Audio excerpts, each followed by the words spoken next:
Isang hating gabi, habang nagsascroll, nakita ko ang isang modelo na may 8 abs. Balak ko sanang isend ito sa matalik kong kaibigan para magmalaki ng kaunti. Pero sa isang maling pindot, napadala ko ito sa malamig at mahigpit na tito ng kaibigan ko. Napakagwapo ng model, sobrang sexy ng abs niya. Parang gusto ko na sanang dilaan, kahit sa screen lang. Pagkatapos, isend. Biglang dumating ang antok. Kaya humikab ako, itinapon ang cellphone sa gilid at natulog nang hindi alam na gumuho na ang imahe ko bilang isang mabait at cute na maliit na kuneho. Ang tito ng kaibigan ko na matagal nang nagpigil ng pagnanasa ay nag-apoy ang damdamin. Nanigarilyo siya buong gabi, hindi makatulog at 4:00 ng umaga, nagpadala siya sa akin ng daan-daang larawang basa at sexy niya kasabay ng isang mensahe. Naligo na ako. Kung gusto mong dilaan, hindi mo na kailangang dumaan sa screen. Pagkagising ko, nakita ko ang icon ng WeChat na kumukutitap na may 99 plus na mensahe. Pagbukas ko, para akong hinintuan ng mundo. Gusto ko na lang maghanap ng pader at ibangga ang ulo ko roon para matapos na ang lahat. Lalo akong nanghina nang naalala ko na kagabi habang kumakain kami. Sinabi pa ng kaibigan ko sa tito niya na mahiyain ako, parang maliit na kuneho na namumula agad kapag inaasar. Sumpa, sa buong buhay ko, wala pa akong naramdamang ganitong kahihiyan dahil busy sa paghahanda para sa exam sa mga nakaraang araw. Ngayong Sabado, walang alarm clock, kaya natulog ako hanggang 10:00 ng umaga. Pagkagising, sira na ang imahe ko at hindi pa ako nakabawi nang tumunog ang cellphone ko. Si Kay Swong, ang matalik kong kaibigan, ang tumawag para yayain akong pumunta sa ancestral house nila para kumain. Wasak na ang puso ko. Ngayon ang kaarawan ng lolo niya at dahil alam niyang mag-isa lang ako sa Yenjo at malapit kay Kai Swong, mahal na mahal ako ng lolo niya. Parang tunay na apo. Tuwing bakasyon, naghahanap ako ng internship sa Yenjo at nakikitira sa bahay ng tito niya ng ilang buwan. Normal na rin ang pagsabay ko sa pamilya nila sa hapunan. Sa sitwasyong ito, mahirap makahanap ng dahilan para tumanggi, pero ang mas nakaka-crisis ay sinabi ni Kai Swong na nasa labas na ng school gate ang tito ko. Naghihintay na sa'yo gamit ang kotse. Kinusot ko ang buhok ko na parang pugad ng ibon. Desperadong bumangon para maghilamos. Dahil wala na akong mukhang maihaharap sa iba, nagpa siya akong mag-disguise. Nagsuot ako ng puting sports jacket, baseball cap, at face mask na tinakpan ng buong mukha ko. Para bang wala na talaga akong mukhang ipapakita sa mundo, lalo na kay Kai Banchu. Pag akyat ko sa kotse, nakaupo ako ng nakayuko, hindi na ngas gumalaw o magsalita. Lumapit si Kai Banchu sa akin at nang nag-angat ako ng tingin, parang tumigil ang puso ko ng ilang segundo dahil sa mask. Medyo mabilis ang paghinga ko. Nakatitig ako sa kanya at ang mukha niya ay dumaan malapit sa labi ko na natatakpan ng mask. Narinig ko ang isang click at napabuntong hininga ako nang ma-realize na inaayos niya lang ang seatbelt ko. Nanatili siyang nakayuko patungo sa akin pero may distansya na.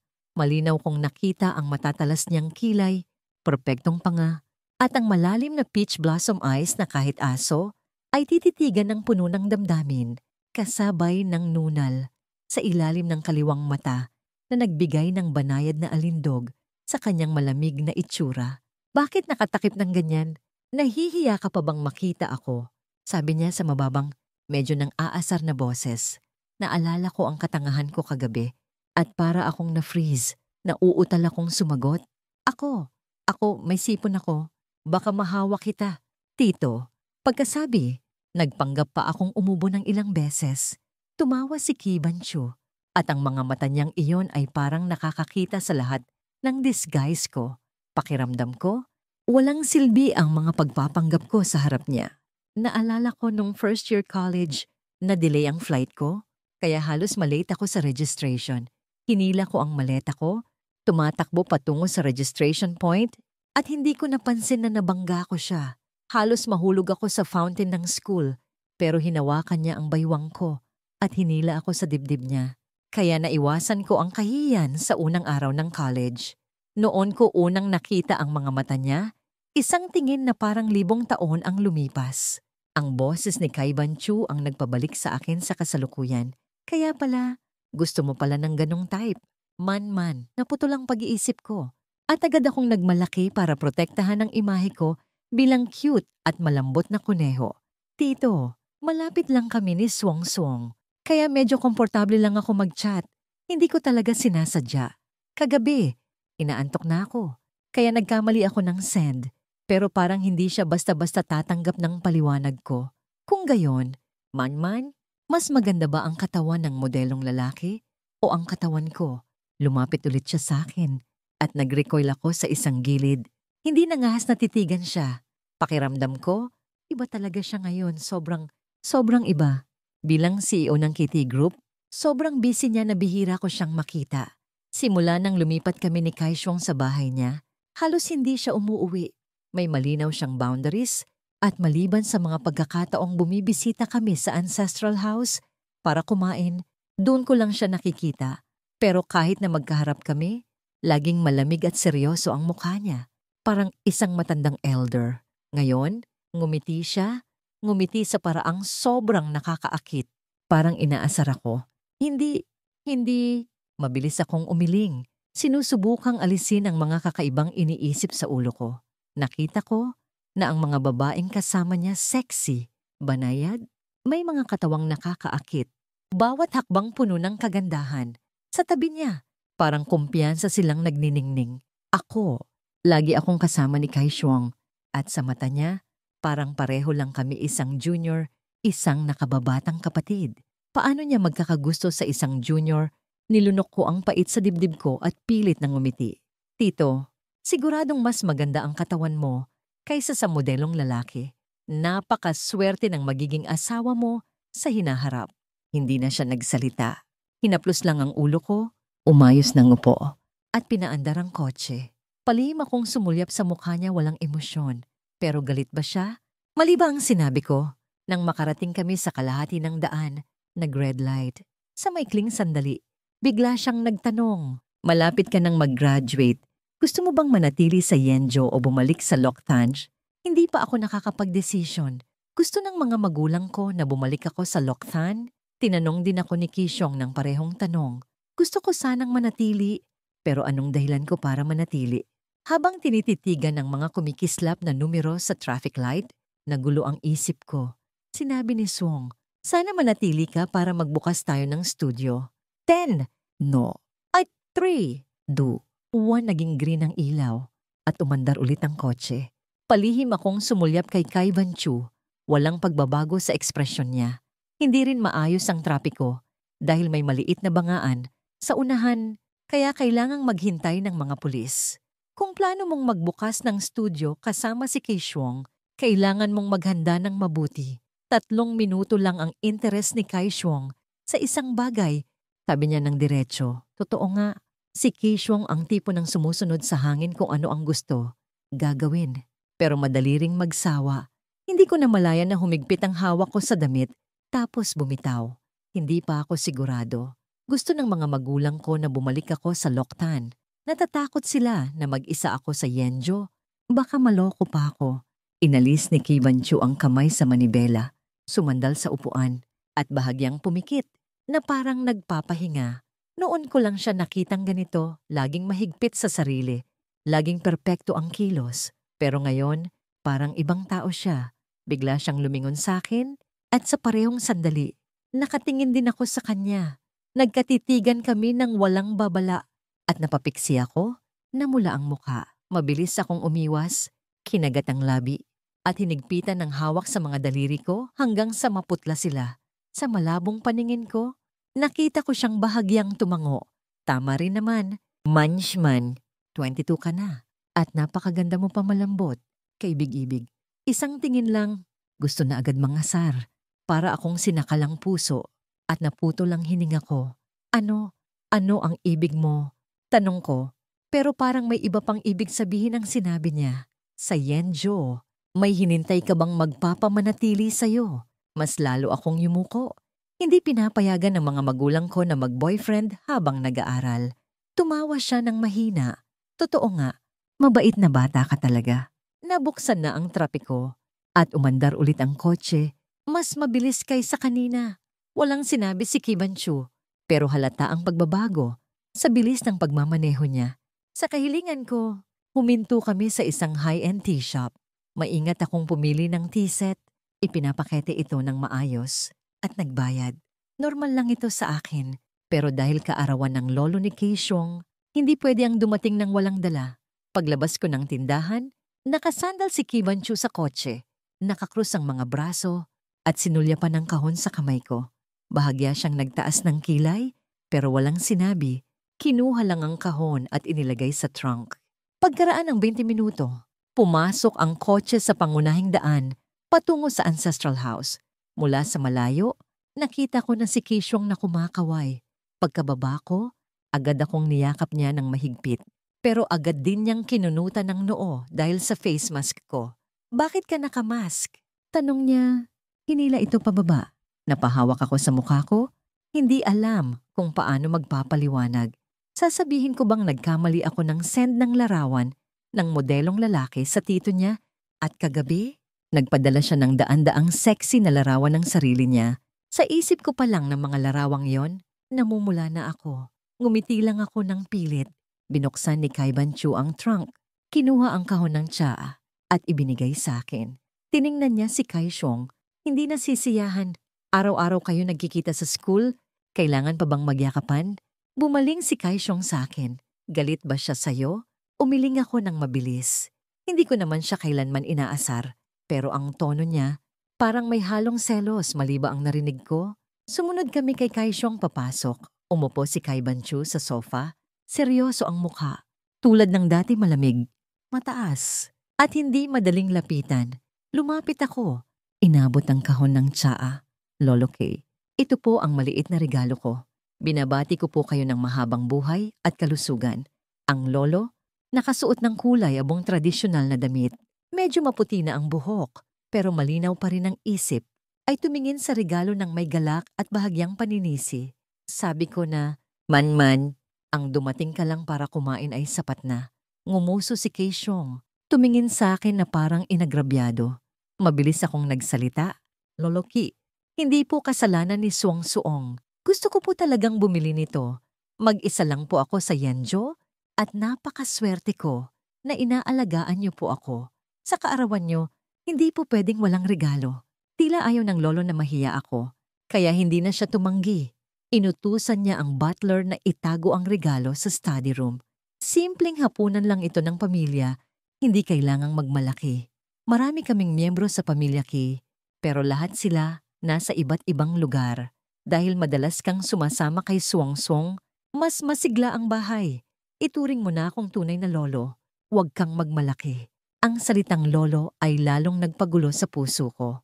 Kung itinuring ako ng lolo bilang apo, ano pa ang magiging tingin sa akin ni Kibanchu? Maliban sa apo o manugang, nung makilala ko siya, 18 lang ako. Habang siya ay 26 na, palihim akong sumulyap sa kalmado niyang mukha, pero hindi ko inaasahan na titingin din siya sa akin. Dahan-dahang nagsalita siya, Tatay, 5 na ang apo mong babae. Hindi pa ba sapat? Bakit kailangan pa ng maraming apo? Para bang may naalala ang lolo? At biglang sumigla ang mga mata niya. Oo nga, Mangman, hindi naman kulang sa apo ang lolo, pero kulang sa manugang. Gusto mo bang maging manugang ko? Napaubo ako ng malakas. Hindi pa nakakasagot. Nang marinig ko ang malakas na pag-ubo ni Kibanchu, inilapag niya ang tasa ng tsaa. Pulang-pula ang mukha dahil sa pagkakasamid. May isip mo ba, isang lalaking laging perpekto, ngayon ay pulang-pula dahil sa tsaa? Sa sandaling iyon, napagtanto ko na hindi rin naman siya ganong kataas at hindi maabot. Tulad ng iniisip ko, may pagkakamali rin siya. May pagkabahala rin. Tinuya ng lolo si Kibanchu. Pero ngumiti ulit siya sa akin. Ano? Man, gusto mong pag-isipan? Sumali agad si Keisyong. Sige. Kung maging ate ko o kapatid na manugang ka, poprotektahan kita. Sinong maglalakas loob na apihin ka? Sasapakin ko. Bago pa siya makatapos, isang una nang lumilipad patungo sa kanya. Mabilis niyang nasalo iyon. Tiningnan ko ang pinanggalingan ng unan, si Kibanchu. Kalmado na ulit ang mga mata, pero may bahid ng selos sa boses. Lahat na lang, ikaw ang nasa gitna. Huwag kang maggayuman ng kung sino-sino. Dahil sa pagpasok ni Kiban Chu, natapos ang usapan, pero parang hindi pa rin sumuko ang lolo. Habang kumakain, patuloy siyang nagtanong, mula sa akin hanggang kay Kiban Chu. Matanda ka na rin. Kailan mo balak magdala ng asawa para kay tatay? Tiningnan ako ni Kiban Chu, at ang nangiti niya ay parang may ibang kahulugan. Tatay, kapag nahanap ko na ang tamang tao, baka ikaw pa ang hindi pumayag. Parang may kunehong tumatalon sa puso ko. Bakit niya ako tiningnan nang sinabi yon?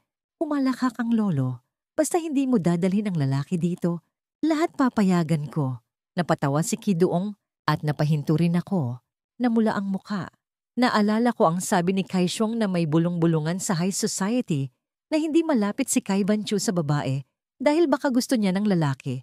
Sa hapunan ng 4 na tao, iba-iba ang iniisip ng bawat isa. Si Kidoong, natatakot na baka pagalitan ng tito, kaya nagdahilan na gusto niyang manatili sa ancestral house para makipag-usap sa lolo. Ako naman, natanggap ko ang tawag mula sa dean may seminar bukas ng umaga na kailangan kong dumalo, kaya kailangan kong bumalik agad sa school. Pareho kami ni Kishuang ng department pero wala siyang interes sa mga seminar. Sana makabalik ako bago mag-curfew sa dorm pero umulan ng malakas sa daan at dahil masama ang kondisyon ng kalsada, kailangang magdahan-dahan ng kotse. Pagdating sa lungsod, lampas na sa curfew. Nag-alangan ako. Puntahan mo na lang ang bahay ko, bukas. Hihintayin kita sa school, sabi ni Kiban Chu. Sa totoo lang, medyo na-excite ako, pero nagpanggap akong tumanggi. Parang hindi naman yata tama iyon. Hindi niya pinansin ang pag-aalinlangan ko at diretso na lang pinaandar ang kotse patungo sa apartment niya. Ano ang hindi tama? Hindi naman ito ang unang beses na tumira ka roon. Yumuko ako, hinigpitan ang hawak sa damit ko. Ang lalaking ito, bakit ganito siya magsalita? Na may halong malabo at nakakaakit na tono, ang tunog ng ulan sa salamin ng kotse ay parang katulad ng kaguluhan sa puso ko. Malapit na akong mag-graduate. Kung babalik ako sa Loktan nang walang espesyal na dahilan, baka hindi na ako makabalik sa Yenjo. Palihim akong sumulyap sa kanya, pero hindi ko alam kung paano sasabihin sa isang lalaking laging itinuring akong junior na matagal ko na siyang gusto. Tinititigan ko ang malamig niyang mukha at naalala ko ang isang pagkakataon kasama si Kaishuang sa isang bar. Nakita ko siya sa isang sulok ng hallway kasama ang isang babaeng may sexy na katawan. Parang nabasag ang puso ko. Yumuko ako. Tiningnan ang dibdib ko, hindi naman ako flat. Pero bakit parang hindi ko kailanman maabot ang mata niya? Sa pagkabigo, tinanong ko si Kishuang, Suang-suang, gusto ba ng mga lalaki ang mga babaeng may malaking dibdib, sexy na puwit, pulang labi, kulot na buhok, perpektong kurba, at sobrang nakakaakit? Hindi kagaya ko, plain at walang dating. Parang hindi pa rin sapat ang edad. Si Kishuang, na walang pakialam sa mundo, ay hindi napansin ang pait sa boses ko. Hinintuan niya ako at sinulyapan ang dibdib ko. Hindi naman ganun ka-flat. May laman ka rin naman. Paglabas namin ng bar, puno ng pait ang puso ko. Isang mature na lalaki, isang sexy na babae sa isang bar na may malabong ilaw at alak. Ano pa ang pwedeng mangyari? Ako, isang lihim na umiibig. Wala man lang karapatang magselos. Pagdating sa apartment ni Kiban Chu, tumayo ako sa harap ng pinto. Nag-aalinlangan kung papasok ba. Lumingon siya sa akin, hinawakan ng kamay ko, iniskan ang fingerprint para buksan ang pinto. At hinila ako papasok. Gabi na, maghilamos ka na at matulog. Sige po. Tito, matulog ka rin ng maaga. Good night. Tahimik akong bumalik sa kwarto. Ang apartment na ito ay may 3 kwarto, bawat isa may sariling banyo. Kaya walang awkward na sitwasyon. Pero nang magpalit ako ng damit, napansin ko ang dugo sa underwear ko. Patay? Ang huling sanitary pad sa bahay ay ginamit na ni Kaishuang. Ang babaeng iyon, laging nakakalimot maghanda. At pagkatapos gamitin, hindi pa bumibili ulit. Mabilis akong nagpalit ng itim na damit at dahan-dahang binuksan ang pinto. Madilim ang sala, mukhang natutulog na si Kiban Chu. Napabuntong hininga ako at maingat na lumabas. Pero pagdating sa entrance, biglang nagliwanag ang ilaw sa sala. Napapiksi ako, natakot. at hinigpitan ng hawak sa kamay ko. Pinipilit maging kalmado, Manman. Saan ka pupunta ng ganitong oras? Tanong niya. Pinilit kong panatilihin ang kalmado kong boses. Ako, pupunta lang sa convenience store sa baba para bumili ng gamit. Nakatalikod ako sa kanya. Hindi na ngahas tumingin, pero ramdam ko ang paglapit niya. Nang tumayo siya sa harap ko, suot pa rin niya ang vest mula kanina, pero nakakalas na ang tie at 2 botones ng polo. May bahagyang amoy ng alak. Ang hininga niya nakainom siya. Ang itsura niya noon ay sobrang nakakaakit sa hindi maipaliwanag na paraan. Sa isip ko, biglang sumagi ang mga malabong larawan, parehong nakakapanlumo at parang tanggap ko na rin. Pinagalitan ko ang sarili ko. Sa ganitong sitwasyon, paano pa ako makakapag-isip ng ganong bagay? Gabi na, delikado para sa'yo na bumaba mag-isa. Pumasok ka na sa kwarto, ako na ang bibili. Sabi niya, agad akong napatingala. Nataranta, alam mo ba kung ano ang bibilhin ko? Bago pa ako makapagsalita, inayos niya ang botones ng polo at tie at nawala ang tamad at sexy na itsura. Bumalik sa pagiging perpektong CEO. Tinitigan ko ang likod niya habang lumalabas at nagulo ang isip ko. Kahit ilang beses na akong tumira sa bahay niya sa mga nakaraang taon, kakaunti lang ang pagkikita namin. Pero lahat ng mema-mema kong kahihiyan, parang naranasan ko na lahat sa harap niya. Bumalik ako sa kwarto, hindi na nga sumupo. Sumandal lang sa pinto, kinuha ang cellphone at nagtipa ng galit kay Kaishuang. Pagkatapos kong ikwento, tumawa siya ng walang awa. Nagpadala pa ng sticker na tumatawa ng tumitilapon. At sa huli, nagdagdag ng walang kwentang pangaliw. Okay lang. Tito ko rin naman ang tito mo. Normal lang yon. Nagpadala ako ng sticker na may dalang kutsilyo at sumagot siya ng sticker na nagsusurrender. Kasabay ng mahabang hahaha. Inis na inis, itinapon ko ang cellphone sa kama. Kok, may kumatok sa pinto. Napatalo ng puso ko, huminga ng malalim bago dahan-dahang binuksan ang pinto ng kaunti. Inabot ni Kai Banchu ang isang itim na supot. Kinuha ko ito ng matigas. Nagpasalamat at mabilis na isinara ang pinto. Parang puno ng paitang bibig ko. Tumakbo ako sa banyo, binuksan ang supot at lalo akong nahiya. Bumili pa siya ng disposable underwear at heating pad. Ang pagkapahiyain ko ay unti-unting naging halo ng kahihiyan at pagkakilos. Isang lalaking ganito kabuti? Sino kaya ang magiging asawa niya sa hinaharap? Pinikit ko ang mga mata, binuksan ang shower, at hinayaan ang maligamgam na tubig na tangayin ng gulo sa isip ko. Pero buong gabi, hindi ako makatulog.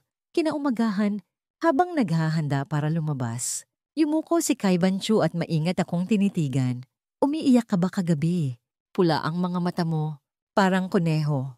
Napapiksi ako, mabilis na itinanggi. Hindi. Napagod lang ang mga mata ko sa mga nakaraang araw. Hindi maganda ang magsinungaling, sabi niya sa mababang, nakakaakit na boses. Ang salitang bata mula sa bibig niya ay parang tumusok sa pinakamasakit na parte ng puso ko. Sa mata niya, isa lang akong bata. Huminto ang kotse sa harap ng hotel. Bababa na sana ako nang pinigilan niya ako. Binuksan niya ang glove compartment. Kinuha ang isang magandang nakabalot na kahon at inabot sa akin. Regalo para sa graduation. Nag-alangan ako kung tatanggapin ko ba. Tito, hindi pa naman ako graduate. Bukas, alis ako papuntang ibang bansa ng 3 buwan. Pagbalik ko, baka hindi ko na maabutan ang graduation mo. Baka umiyak ka pa. Naalala ko ang summer ng first year ko, binigyan niya ng regalo si Kishuang para sa birthday niya. Noon, dinudugo ako at umiiyak sa sakit para hindi ako mapahiya. Sinabi ni Kaishuang na pareho kami ng birthday. Pero dahil wala ang mga magulang ko, wala akong regalong natanggap. Kaya naiyak ako. Mula noon, tuwing may okasyon, kapag may regalo si Kaishuang, may parte rin ako. Tito, nagbibiro lang si Swong. Hindi ako umiyak dahil wala akong regalo. Tiningnan niya ako, sinulyapan ang maikling damit ko. At malumanay na nagsalita, magbago-bago ang panahon sa Yanjo.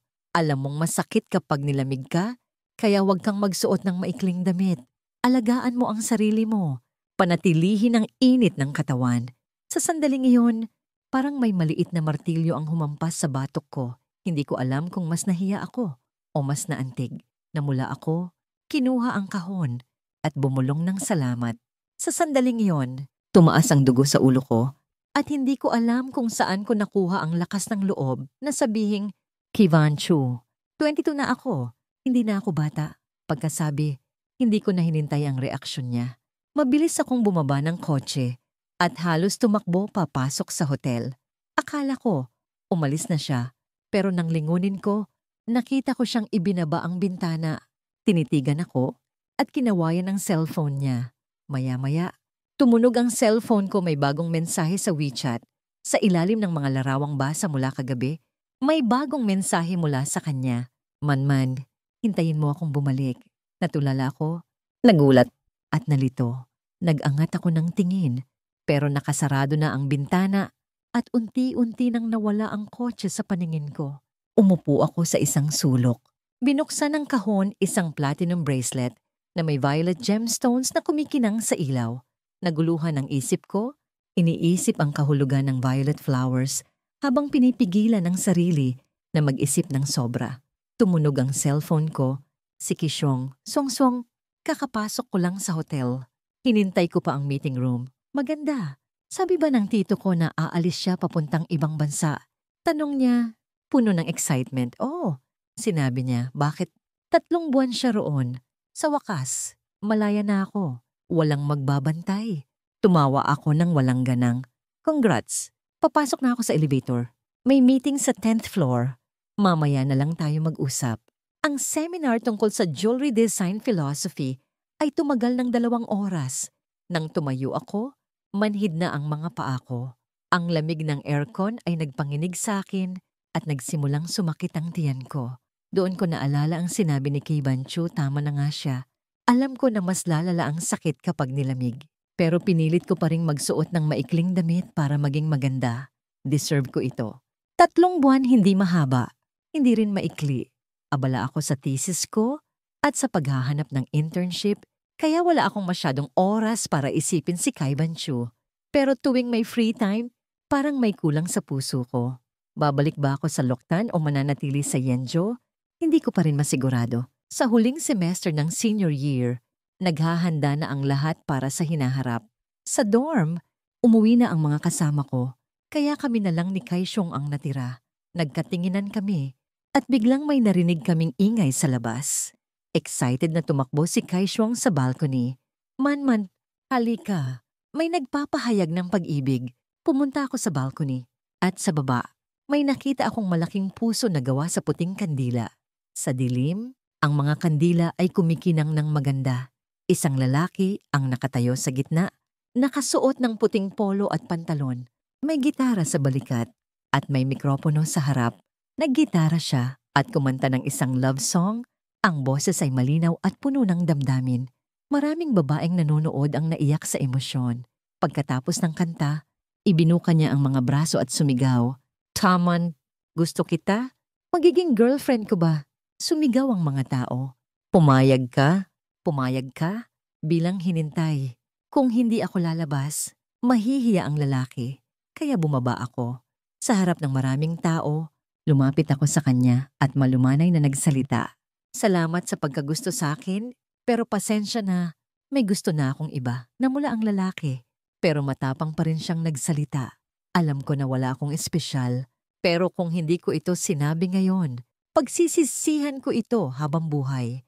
Ginamit ko na ang lahat ng lakas ko para tumayo rito. Sana hindi kita napahiya. Umiling ako. Hindi, napakatapang mo. Dapat akong matuto sa'yo. Bahagyang nanginginig siya. Pero pinanatili ang kalmado. Pwede ba akong makayakap? Ngumiti ako. Ibinuka ang mga braso at niyakap siya. Umiiyak siya habang sinasabi, Salamat. Salamat sa pagbibigay sa kabataan ko ng walang pagsisisi. Sana maging masaya ka kasama ang gusto mo. Ngumiti ako. Makakatagpo ka rin ng mas maganda. Good luck, Tinmin. Nagulat siya na alam ko ang pangalan niya, pero parang nabigyan ng lakas. Hinigpitan niya ang hawak sa gitara at umalis ng may kumpiyansa. Tinitigan ko ang mga kandila. Nagtataka kung dapat ba akong maging kasing tapang niya. Sa huli, hindi ako bumalik sa Loktan. Lumipat ako sa apartment ni Kivan Chu sa city center kasama si Kaisyong. Pero hindi pa kami nakakalipas ng matagal, tinawag si Kaishuang ng mga magulang niya papuntang Germany. Bago umalis, paulit-ulit niyang sinabi, "Hintayin mo akong bumalik. Magsisimula tayong dalawa. Huwag kang mauna." Pagkaraan ng 3 buwan at 10 araw, biglang bumukas ang pinto ng apartment. Nakakulong ako sa sofa, may iPad, at nagdidibuho ng disenyo. Nang marinig ko ang pinto, nag-angat ako ng tingin at sa isang segundo, nagkatitigan kami sa kanyang malalim na peach blossom eyes. Nang makita ako, nagulat siya. Pagkatapos ay naging masaya. At sa huli, parang nakahinga ng maluwag. Lumapit siya sa akin at tumayo ako. Niyakap ang dibdib ko at tumalikod. "Kibanshu, bakit bigla kang bumalik?" Lumapit ang mga hakbang niya at nataranta ako. Gustong-gusto nang tumakbo. Ako, aakyat muna ako para magpalit. Bakit kailangang magpalit? Suot ko ang isang puting hoodie, normal at disente. Walang problema kahit lumabas ako ng ganyan. Pero ang problema, hindi ako nagsuot ng bra. Gusto ko na lang lamunin ng lupa. Lumapit si Kibanchu at nang makita ang pagkailang ko, may kislap sa mga mata niya. Pero umiwas siya ng tingin. "Sige, magpalit ka na." Tumakbo ako sa kwarto, isinara ang pinto, at humiga sa kama. Wasak na wasak ang loob ko. Pagkaraan ng 1 oras, nakasuot na ako ng bra at lumabas. Naligo na si Kibanchu, basa pa ang buhok. Hindi na kasing ayos ng dati. Natatakpan ng buhok ang kilay niya at ang malalim niyang mga mata ay bahagyang nakatago pero lalong lumitaw ang nunal sa ilalim ng mata niya. Nakasuot siya ng itim na silk pajamas.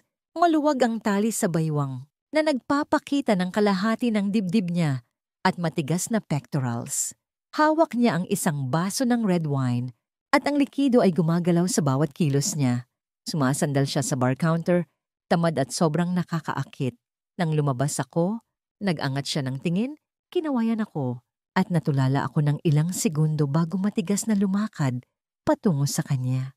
Hindi nangahas mag-angat ng tingin. Noong una, tinawag mo ako sa pangalan ko. Bakit ngayon tito na ulit? Napatigas ako, parang kinuryente.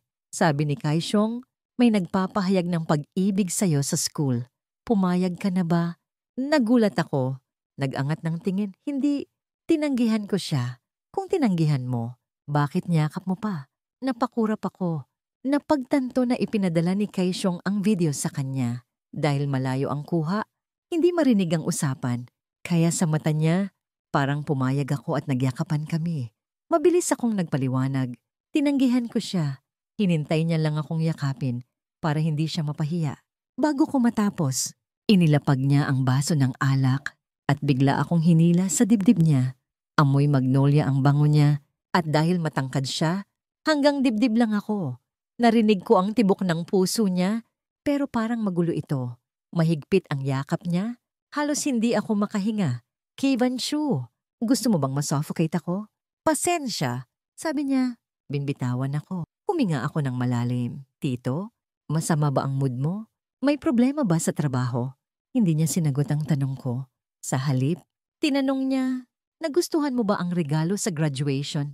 Tumango ako. "Gusto ko. Lahat ng regalo mo, gusto ko."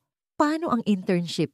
Napagdesisyonan mo na ba kung babalik sa Loktan o mananatili sa Yanjo?" Yumuko ako. May 3 alok mula sa mga jewelry company. Pero hindi ko pa alam kung alin ang pipiliin. Palihim akong sumulyap sa kanya, pero umiwas agad. Natatakot na malunod sa malalim niyang mga mata. "Hindi ka ba nakatanggap ng alok mula sa Cathay Group?" Kinagat ko ang labi. Meron? Kung meron, bakit ka pa mag-iisip?" Mahina ang boses ko. Natatakot ako na sabihin nila na nag-backdoor ako. Kung tutuusin, tito ka ni Suangsong. Sa huli, pinili ko ang Cathay Group, hindi para sa iba, kundi para maging mas malapit sa kanya.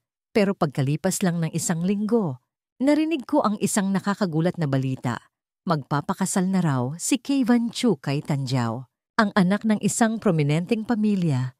Sabi nila, si Tanjiao ay isang magaling na overseas graduate, eksperto sa venture capital, may sariling kumpanya, at hinintay ng mga mayayamang babae para maging financial advisor. Nakita ko siya sa opisina, matangkad, perpektong katawan, malakas ang aura, at isang tingin lang ay sapat na para makaramdam ng pressure. Nag-emergency leave ang assistant ni Kevin Chu. Kaya ako, bilang intern, ang pansamantalang pumalit habang nagdadala ng kape sa opisina. Pag-alis ko, biglang tumayo si Tanjaw at bumangga sa akin. Natapon ang mainit na kape sa kamay ko at agad na namula at namaga ang balat ko. Bago pa ako makapagsalita, nagsalita na siya. Parang siya pa ang nasaktan. Gusto mo bang mapaso ako? Agad akong hinila ni Kaiban Chu sa restroom ng opisina. Binuksan ang gripo at inilagay ang kamay ko sa malamig na tubig. Unti-unting nawala ang hapdi. Hawak niya ang kamay ko at dahil sa sakit, namula ang mga mata ko. Kitong, masyado ba akong clumsy? Kahit pagdadala ng kape, hindi ko magawa ng maayos.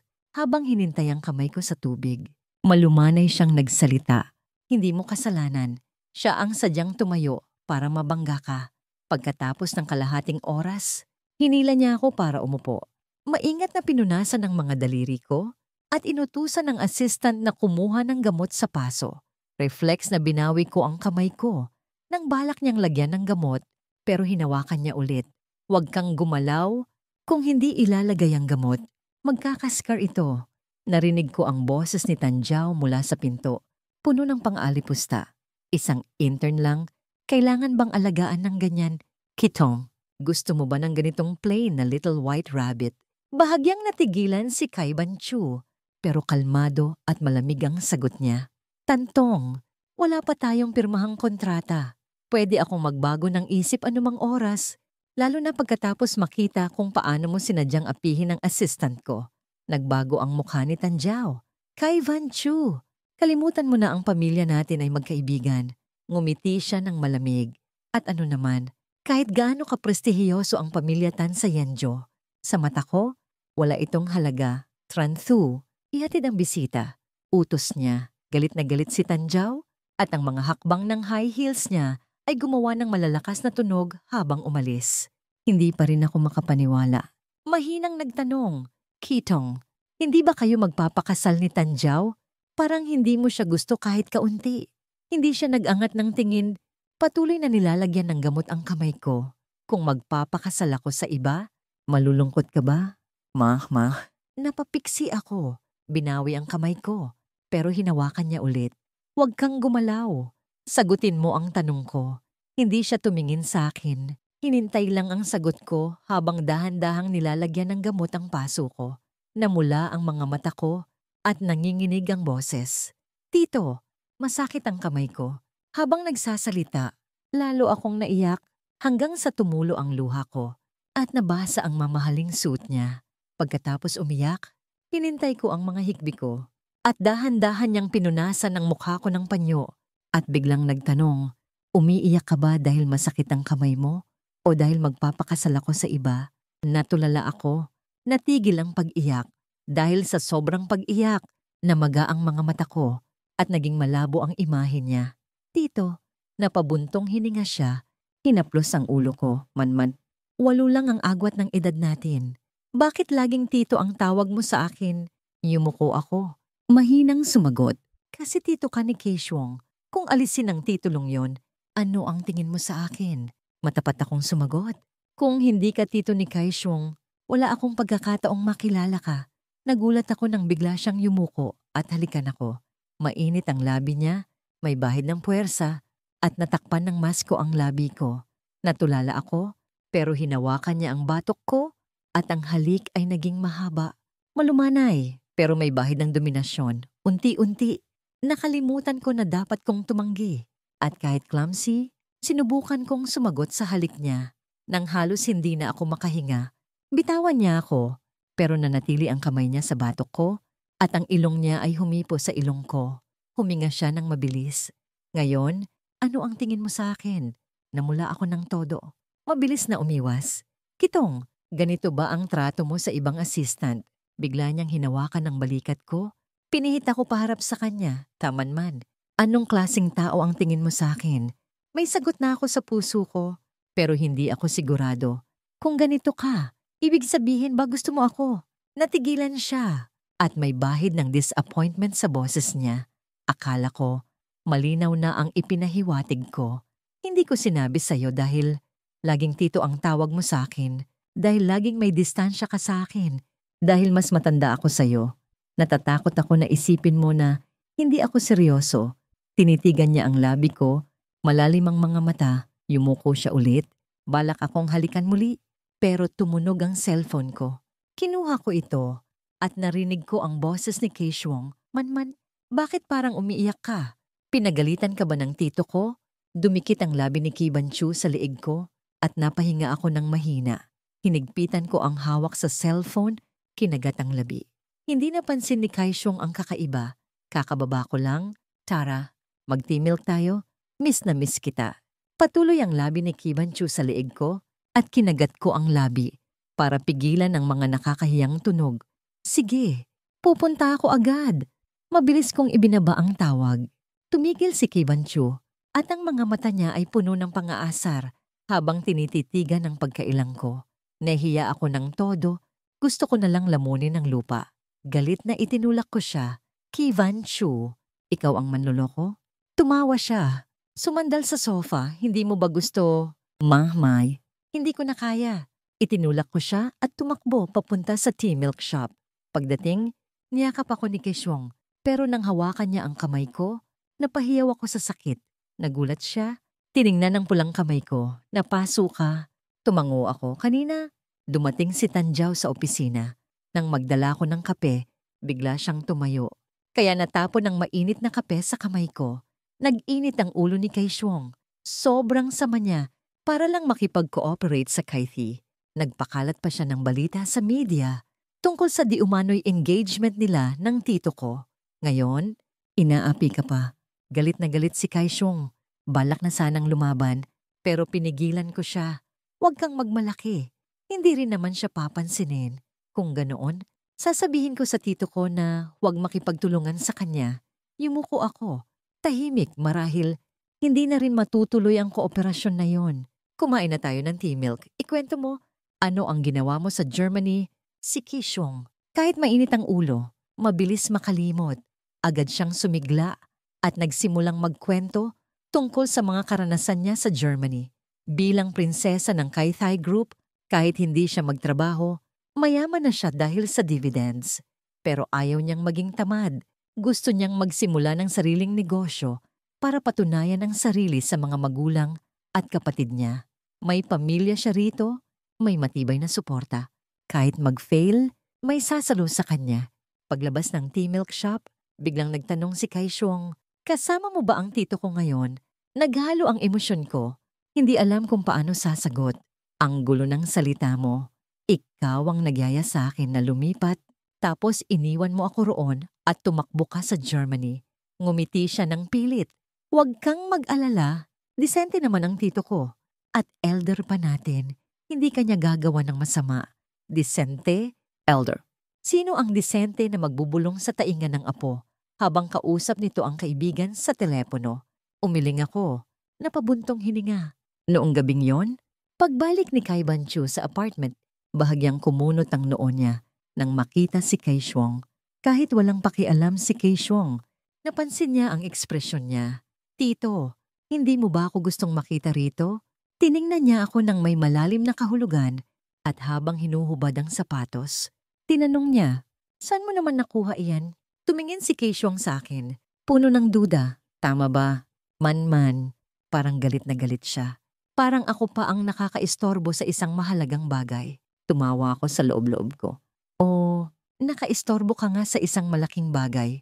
Alam mo ba na balak ng tito mo na maghubad para ipakita ang abs niya sa akin? Pero hindi ko yun masasabi. Kaya pinigilan ko ang tawa ko hanggang sa sumakit ang tiyan ko.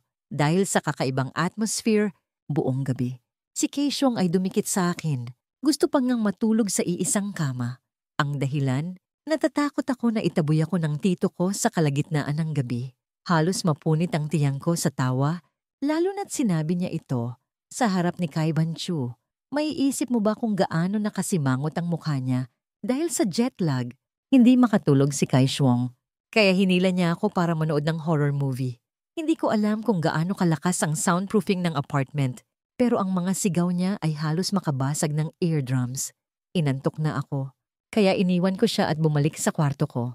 Pero pagpasok ko, Biglang hinila ako ni Kaiban Chu sa dibdib niya, idinikit sa pinto, at hinintay ako ng mainit at agresibong halik. Ang hininga niya ay mainit at ang halik ay mabilis at parang gustong lamunin ako. Nang maramdaman ko ang pagbabago sa katawan niya, bahagyang lumayo ang labi niya, idinikit ang noo niya sa noo ko at huminga ng mabilis. Kaiban Chu, nababaliw ka na ba? Paano kung hanapin ako ni Kaishuang? Ang mga mata niya ay puno ng pagnanasa. Bakit ayaw mo bang ipakilala ang boyfriend mo? Natulala ako. Sino ang nagsabing girlfriend mo ako? Hinaplos ng daliri niya ang labi ko at ang mga mata niya ay puno ng pang-aasar. Kung ayaw mong maging girlfriend, gusto mo bang maging asawa? Bago pa ako makasagot, may kumatok sa pinto at narinig ko ang excited na boses ni Kaishuang. Man, tulog ka na ba? Labas ka? Magkwentuhan tayo. Balak ko sanang sumagot, pero hinintay ng labi niya ang sagot ko at malinaw na sinadya niya iyon. Ang halik ngayon ay hindi na mabilis, kundi dahan-dahan at nakakaadik. Nang hina ang mga tuhod ko at kailangan kong kumapit sa kanya para manatiling nakatayo. Kinagat ko ang labi para pigilan ang mga nakakahiyang tunog. Si Kaishuang pa ang nagsabi na disente ang ulo niya. Lobo ito na matagal nang napigilan. Hindi ko alam kung gaano katagal ang lumipas, pero nawala na ang boses ni Kaishuang. Maya-maya, nakalak na ang pinto at hinintay niya ako hanggang sa maguluhan ng isip ko. Nawala ang sense ng oras at espasyo. Nang maramdaman ko ang malambot na kama sa likod ko, nagising ako. Hinawakan ang kamay niyang gumagawa ng kaguluhan sa katawan ko. Kaiban Chu, hindi pwedeng. Hinawakan niya ang kamay ko. Hinila ito pababa mula sa dibdib niya. At ang labi niya ay nanatili sa tainga ko. Mainit ang hininga. Kung ayaw mo akong bigyan, pwede ka bang tumulong sa ibang paraan? Paano ako tutulong? Sabi ko, hawakan mo lang. Man, noong gabing iyon, halos mamatay ang kamay ko sa pagod. Pero hindi pa rin siya nasiyahan. Paulit-ulit, gusto ko na lang umiyak. At sa loob-loob ko, napagtanto ko na ang lalaking matagal nang nagpigil ay talagang nakakatakot. Kinaumagahan, ginigising ako ng katok ni Kaishuang. Palihim akong lumingon sa gilid, wala siya roon. Napabuntong hininga ako. Hinintay ang buhok ko, pero nang iangat ko ang kamay, ramdam ko ang hapdi. Hindi ko nangahas tingnan ng mga kamay ko, alam na alam ng langit kung ano ang pinagdaanan nila kagabi. Bumangon ako, binuksan ang pinto, at bago pa makapagsalita si Kaishuang, narinig ko ang pagbukas ng pinto ng banyo. Lumabas si Kaiban Chu, basa pa, at isang malakas na sigaw mula kay Kaishuang ang halos sumira sa eardrums ko. Reflex na tinakpan ko ang tainga ko, puno ng guilt ang mukha ko. Pagkaraan ng 10 minuto, nakaupo kami sa sofa at si Kaishuang ang humusga sa amin. Tito, wala kang konsensya. Itinuring ka ni Manman bilang elder, pero may masamang intensyon ka sa kanya. Palihim kong hinila ang damit ni Kaishuang. Mahinang nagpaliwanag, hindi ganun ang iniisip mo. Nagtulog kayo sa iisang kama at magsisinungaling ka pa sa akin. Tumahimik ka. Mamaya ka pa makikipagtalo. Kalmado lang si Kaiban Chu. Tinitigan si Kaishuang. Kaishuang, huwag mong takutin ang magiging hipag mo. Napasigaw si Kaishuang. Parang nababaliw. Hipag, maliit na hipag. Para sa kanya, ang salitang hipag ay sobrang sensitibo, pero sinadya itong ulitin ni Kaiban Chu para tanggapin niya ang katotohanan. Tito ko ikaw. Trika na, inaasahan mo bang manatiling single habang buhay? Pero bakit ang best friend ko pa? 8 ang agwat ng edad niyo. Naalala ko, noong makilala mo siya, 8 lang siya at ikaw 26 na. Hindi ko matanggap ang relasyong ito na lumalabag sa moralidad. Kumikab ako. Pakiramdam ko kailangan kong ipaglaban ng matagal. Pagkatapos ng mga salita ni Kaishuang, parang may bahagi sa akin na kailangang ipaglaban ang pag-ibig ko na matagal nang nakatago. Mahinahon akong nagsalita. Swang-swang, walang problema sa moralidad sa amin ng tito mo. Masyado kang nag-iisip. Natulala si Kaishuang. Parang hindi makapaniwala sa narinig. Hindi ba ikaw ang unang tumawag sa kanya ng tito? At hindi naman siya tunay na tito ko. Napapiksi ako. Reflex na yumuko at lumapit kay Kaiban Chu. Pinutol niya ang galit ni Kaishuang. Kung magpapatuloy ka sa kaguluhan, ipapabalik kita sa Germany ngayon din. Isang sentence lang, tumama iyon sa kahinaan ni Kaishuang. Ayaw niyang umalis ulit sa ibang bansa. Kaya nagdesisyon siyang magsimula ng negosyo para may dahilan siyang manatili. Kaya agad siyang sumuko, napabuntong hininga, at sinabi, "Binabati ko kayong dalawa ng maagang anak." Pagkatapos, mabilis siyang tumakas. Hindi pa ako nakakahinga nang maluwag nang lumapit ulit si Kaiban Chu. "Manman, kailan ko makikilala ang mga magulang mo?" Nanlaki ang mga mata ko, Hindi pa nga tayo opisyal na magkasintahan. Tapos gusto mo nang makipagkita sa mga magulang ko? Tumawa siya, "Manman, maganda ka. Sigurado akong maraming manliligaw sa'yo. Kung hindi ako magmadali para i-claim ang title, baka maunahan ako ng iba, kanino ako iiyak?" Natuwa at natawa ako. Hinawakan ang mukha niya at kinurot ng bahagya. "Kaiban Chu, bakit hindi ko napansin noon na ganito kakapal mukha?" Ngumiti siya. Walang bahid ng hiya. Kung hindi ako magiging makapal, paano ko mapapakasalan ng gusto ko? Tinitigan ko siya, binaba ang boses. "Sige, sabihin mo, kailan mo ako nagustuhan? Walang pag-aalinlangan." Sumagot siya, "Nung unang araw mo sa university." Ang banggaan natin noon, tumama yon diretso sa puso ko. Nang malaman ko na best friend ka ni Kaishong, hindi ako nakatulog sa saya. Kaya sa mga nakaraang taon, bawat regalong ibinigay ko sa'yo, hindi iyon basta-basta. Puso ang inilagay ko roon. Lagi akong naghintay na lumaki ka, palihim na nagtatanong tungkol sa'yo. Natatakot na baka isang araw, magkakaroon ka na ng boyfriend. Napakurap ako. Biglang may naalala. Hindi totoo. Minsan, nakita kita sa nightclub. Nilalandi mo ang isang babae. Kinurot niya ang ilong ko. Ngumiti ng mapait. "Sigurado ka bang ako ang nanliligaw sa kanya? Hindi siya ang nanggulo sa akin." Napahiya ako. Hinawakan ng ilong ko at ngumiti ng pilit. "Kaya, gusto mo bang makipag-date sa akin?" Hindi ako nagdalawang isip. Niyakap ko ang leeg niya. "Gusto." Kaiban Chu. Ang banggaan noong araw na yon, tumama rin yon sa puso ko. Lagi akong naghintay na maging mature ako, na maging karapat-dapat na tumayo sa tabi mo. Nang bumalik kami sa ancestral house ng pamilya Kai, tiningnan ako ng lolo ng may kakaibang ekspresyon. Malinaw na ikinuwento na sa kanya ni Kishwong ang lahat, na hindi na ako magiging manugang niya, kundi baka maging anak na babae niya. Tinuro niya si Kaiban Chu, galit na galit. "Manman, mas bata sa'yo ng ganun kalaki. Paano mo nagawang saktan siya?" Seryosong sumagot si Kaiban Chu. "Walang asawa ang lalaki, walang asawa ang babae. Matanda na siya. Wala akong nilabag na batas." 3 buwan pagkatapos opisyal kaming maging magkasintahan, dinala ko si Kaiban Chu sa Loktan para ipakilala sa mga magulang ko. Hindi ko inaasahan na si Kaiban Chu na sa Yenjo ay kailangan lang umupo para takutin ang lahat, ay magiging tensyonado sa harap ng mga magulang at kuya ko. Pawis na pawis at nauutal sa pagsasalita. Hinila ako ng nanay ko sa kwarto. Iniwan si Kaiban Chu na mag-isa kasama ang tatay at kuya ko. Nag-aalala akong nagtanong, "Nay, ayaw niyo ba sa kanya?" Hinawakan ni nanay ang kamay ko. Hinaplos ang pisngi ko. "Naalala ko pa nung ipinanganak ka. Sa isang iglap, dinala mo na ang boyfriend mo sa bahay." Kilala ang pangalan ni Kaiban Chu hindi lang sa Yenjo, kundi pati na rin sa Loktan. Malaki ang agwat ng edad nyo. Natatakot lang si nanay na baka ikaw lang ang isang pansamantalang bagay para sa kanya. Sumandal ako sa balikat ni nanay. Mahinang nagsalita, "Nay, hindi po. 4 na taon ko na siyang kilala. Prinsipyado siya, walang mga kalokohang relasyon. Siya ang lalaking mapagkakatiwalaan ko." Hinintuan ako ni nanay. "May bahid ng panunuya. Hindi pa nga kayo kasal, pero pinoprotektahan mo na siya. 3 buwan pa lang kayong magkasintahan, pero excited na excited kang dalhin siya para makilala kami. May nangyari na ba sa inyo?"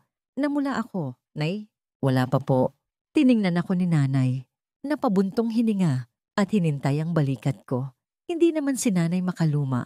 "Kahit may nangyari, hindi kita sisihin. Gusto ko lang ipaalala sa'yo, bago mo tuluyang piliin na makasama siya habang buhay, alagaan mo ang sarili mo. Kung may mangyaring hindi inaasahan, huwag kang magtago sa akin. Okay?" Miminsan ko ang labi.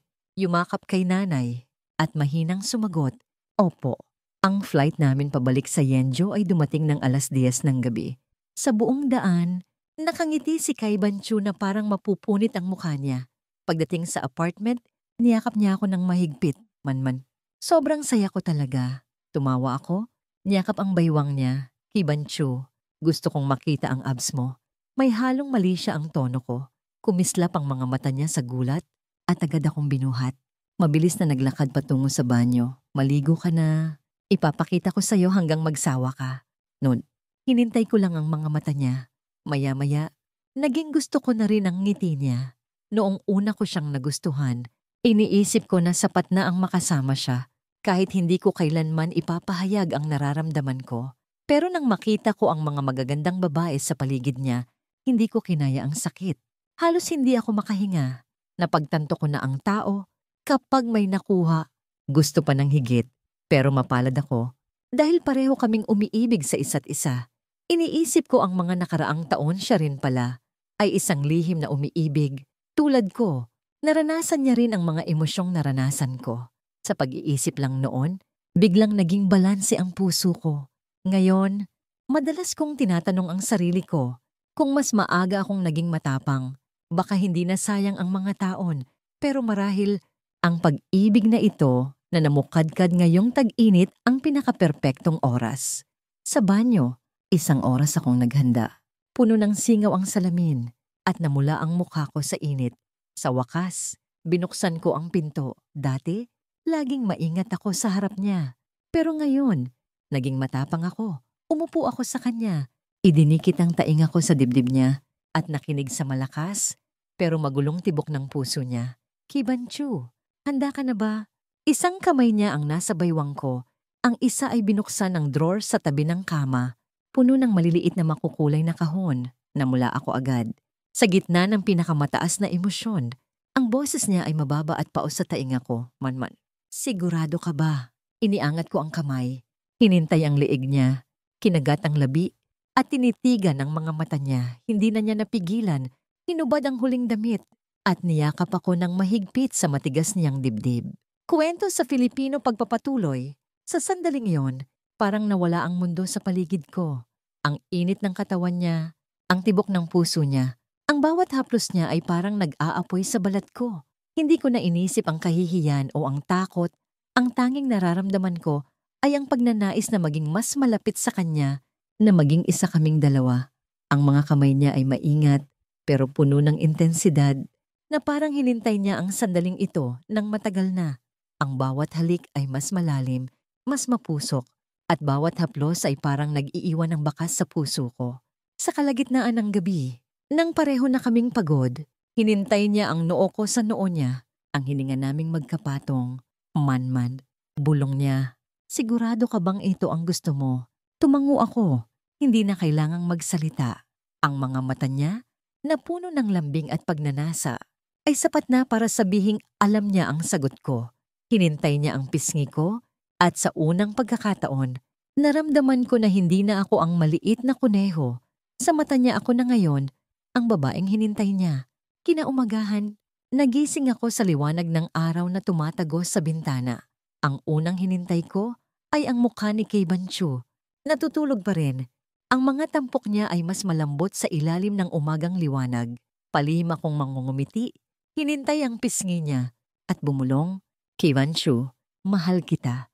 Hindi siya nagising, pero ang nangiti sa labi niya ay parang sumasagot sa akin. Pagkatapos ng araw na yon, naging mas malinaw ang relasyon namin. Sa Kaithi Group, bagamat sinubukan kong panatilihin ang profesionalismo, hindi ko maiwasang mapansin ang mga tingin niya sa akin, mga tingin na puno ng init at pagmamahal. Si Kay Shuang, na ngayon ay tanggap na ang relasyon namin, ay madalas pa ring nang aasar. Man. Kailan mo kami bibigyan ng pamangkin? Gusto ko na ng cute na baby na kamukha mo. Tumatawa lang ako, pero sa loob-loob ko, iniisip ko rin ang hinaharap na kasama si Kibanchu. Isang araw, habang naghahanda ako ng mga disenyo para sa isang bagong proyekto ng Kaithi, tinawag ako ni Kibanchu sa opisina niya. Akala ko, may kailangan lang siyang ipapagawa. Pero nang pumasok ako, hinila niya ako palapit at hinintay ang baywang ko. Man, may tanong ako. Napakurap ako. Naguluhan. Ano yon? Yumuko siya. At sa isang mabilis na galaw, may kinuha siya mula sa bulsa, isang maliit na kahon. Binuksan niya ito at doon, isang singsing na may kumikinang na diamante. Taman, pakakasalan mo ba ako? Natulala ako. Hindi makapagsalita. Ang mga mata niya ay puno ng pag-asa at pagmamahal at sa sandaling iyon, parang bumalik ang lahat ng alaala, ang unang banggaan, ang mga lihim na tingin, ang mga gabing nagpigil kami ng damdamin. Tumulo ang luha ko, pero ngumiti ako. Oh, Kivanshu, pakakasalan kita. Ang kasalan ay naganap pagkaraan ng 6 na buwan sa Yanzhou, sa isang magandang garden na puno ng mga bulaklak. Si Keisyong ang maid of honor at hindi niya napigilan ang pag-iyak habang naglalakad ako sa aisle. Ang lolo ni Kai Banchu, na ngayon ay itinuring na rin akong tunay na anak, ay ngumiti ng malawak habang hinintay ang kamay ko. Manman, alam ko na mula sa simula na ikaw ang perpekto para sa batang yan. Ngayon, habang nakaupo kami sa aming bagong bahay, tinititigan ko ang singsing sa daliri ko at ang lalaking nasa tabi ko.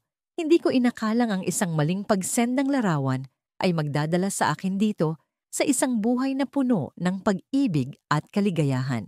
Si Kai Vanchu, na dating tito lang sa mata ko, ay ngayon ang asawa ko, ang kasama ko sa buhay, at ang lalaking magpapakita sa akin ng kanyang abs kahit kailan ko gusto.